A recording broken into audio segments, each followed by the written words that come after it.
New at noon, a press conference took place this morning regarding new developments in the case of a nearly 40-year-old cold case in Beckley. This involving the murder of Cynthia Miller. Annie Moore was at that conference and has more. Hey, Annie.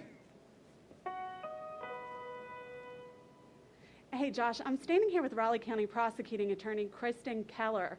Detectives have just solved one of the oldest cases in Raleigh County history, the case of Cynthia Miller in 1981. What all went into this?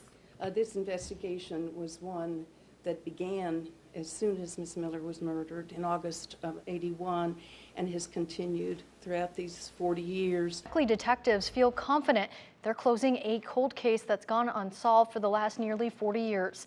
Now an indictment has been returned in the case of Cynthia Miller. She was a Beckley teacher who was brutally murdered on the eve of her wedding. Our Annie Moore brings us more on the new developments, including an exclusive interview with Miller's only surviving family. It was the night before Cynthia Miller's wedding in August of 1981. The bride-to-be was beloved in Beckley, where she worked as a middle school math teacher. She was very talented. I always said that God just picked a rose for his garden. She cared enough to spend lunch breaks, after school, early morning, whenever we needed her, she would help us.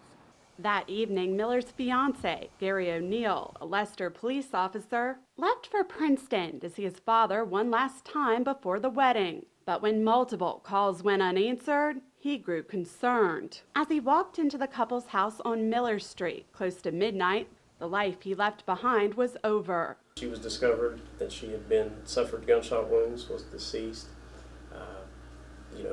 I think it's fair to say that he is no longer a suspect at this stage. O'Neill, Miller's mother and father have all passed away in the decades since the murder, but one neighbor and family friend, Hattie Wickline, says Miller's father never gave up hope.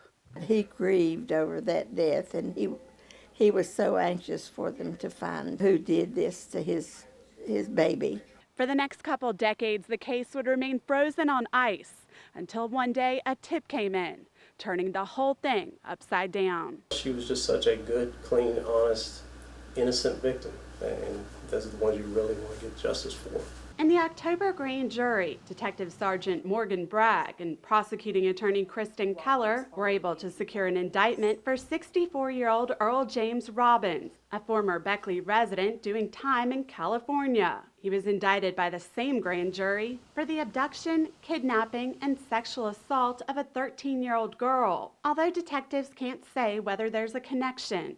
This took a lot of reaching out. Obviously, you know our suspect's in California.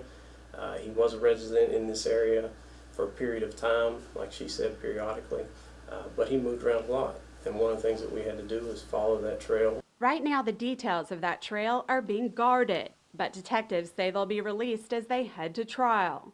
There cannot be enough thank yous for what they have done. Keller says an indictment is not a conviction, and this case is no slam dunk. Any detail, how insignificant it might seem, could become important. They're tips that could bring justice for Miller, the bride-to-be who never made it to the altar. He needs to get his soul right and have God forgive him for what he's done, because I believe my family has. Justice for life stolen, but for friends and family, Miller will be remembered for her beautiful soul, a memory that can never be taken away. Here for you in Beckley, I'm Annie Moore, WVVA News.